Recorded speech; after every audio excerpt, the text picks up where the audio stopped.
teman-teman, selamat datang kembali di video edukasi ke pelabuhan. Kali ini kita akan menuju salah satu pelabuhan peti kemas terbesar dan tersibuk di Indonesia, yaitu Terminal Peti Kemas Surabaya atau biasa disingkat dengan TPS. Yuk, ikut kita masuk langsung ke area operasional TPS untuk melihat bagaimana proses bongkar muat peti kemas dilakukan secara profesional, aman, dan terintegrasi. Saat ini kita menunggu untuk masuk ke area lini 1 atau biasa disebut juga dengan area kerja terbatas. Kenapa dikatakan area kerja terbatas? Itu dikarenakan tidak boleh sembarang orang yang bisa masuk ke dalam area kerja di sini. Jadi, yuk ikuti kita masuk ke area ini.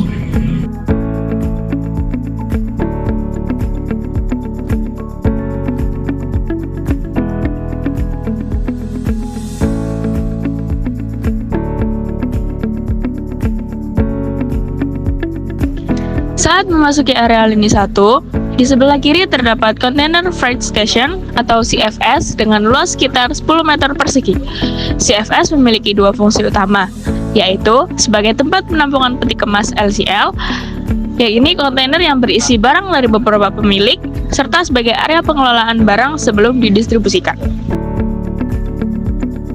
Di area peti kemas ini terdapat dua jalur, yaitu jalur hijau dan jalur merah. Jalur hijau merupakan kontainer yang dinyatakan aman sehingga tidak perlu dilakukan pemeriksaan fisik. Sedangkan jalur merah adalah kontainer yang bermasalah dan wajib diperiksa. Importir yang masuk jalur merah akan menerima SPJM atau surat pemberitahuan jalur merah karena harus melalui pemeriksaan fisik oleh petugas.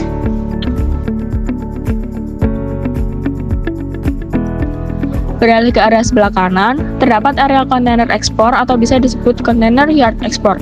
Di area ini, seluruh pekerja dituntut untuk cekatan dan cepat tanggap.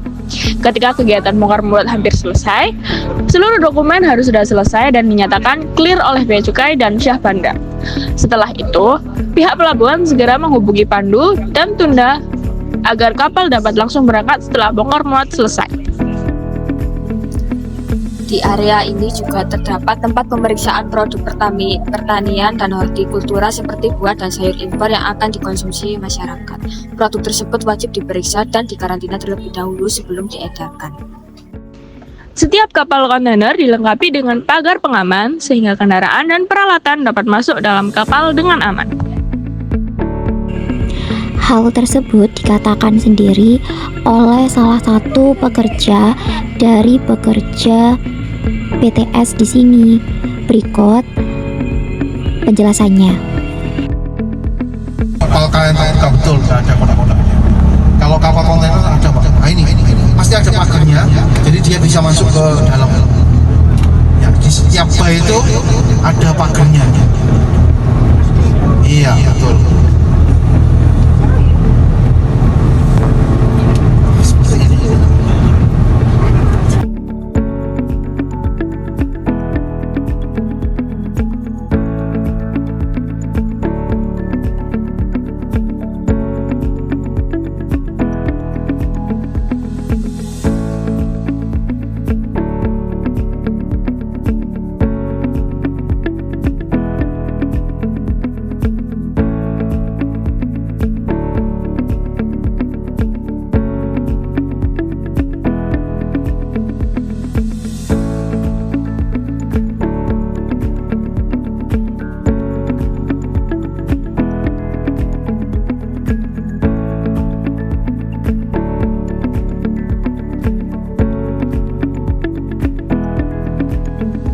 Biasanya dikumpulkan untuk satu kapal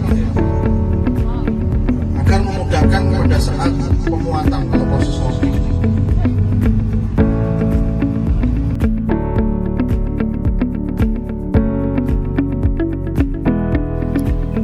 Di sisi kanan pada ujung blok terlihat stiker bertuliskan BB yang menandakan barang berbahaya. Peti kemas yang ada di area ini dikelompokkan ke dalam 4 blok utama sesuai dengan klasifikasinya. Kemudian di sebelah kiri terdapat area pemeriksaan bea cukai menggunakan X-ray yang berfungsi untuk memastikan kesesuaian antara isi peti kemas dengan dokumen yang tercantum.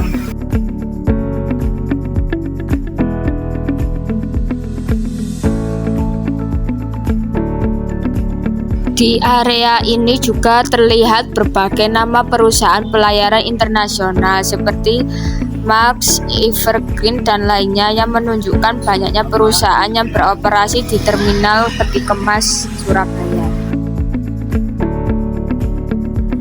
Peti kemas berwarna putih yang terlihat merupakan peti kemas pendingin atau river container.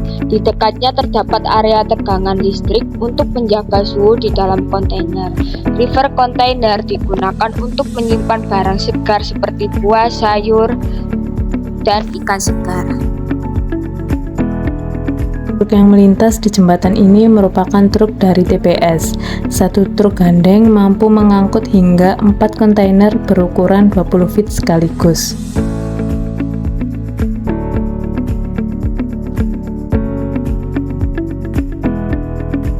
Seluruh pekerja di area TPS menerapkan berbagai upaya mitigasi resiko guna mencegah terjadinya kecelakaan kerja dan memastikan kelancaran operasional.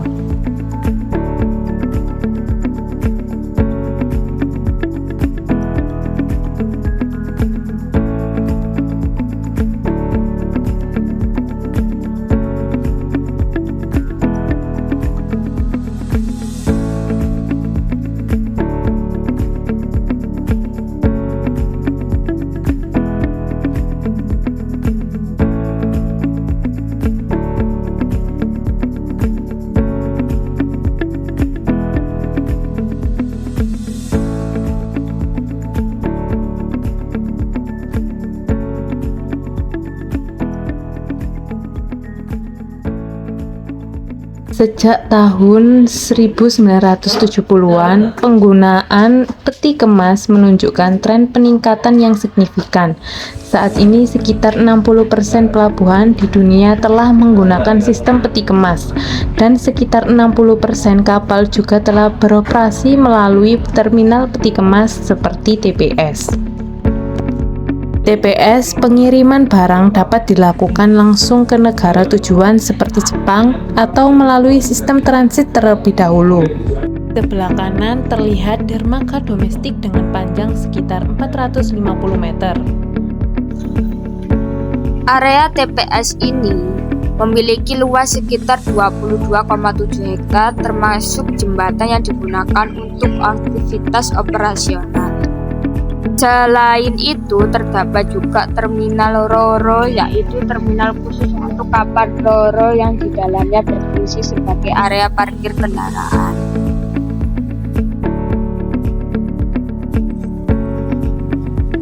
Di area ini terlihat kapal dari Mediterranean Shipping Company. Terdapat 2 tipe kapal yang bersandar, yaitu Mother Vessel yang melayani pengiriman dari Surabaya ke Singapura, serta Dairo Vessel yang melayani pengiriman langsung ke negara tujuan.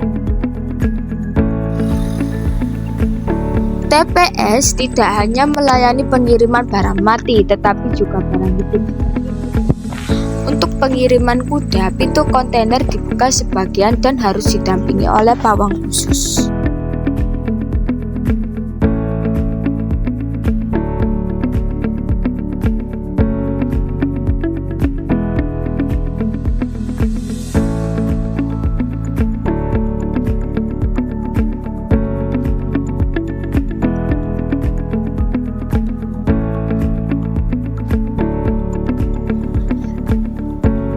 Karena di awal kita belum melihat bentuk CFS, maka inilah tampilan CFS yang berada di sebelah kiri saat pertama kali memasuki area lini 1.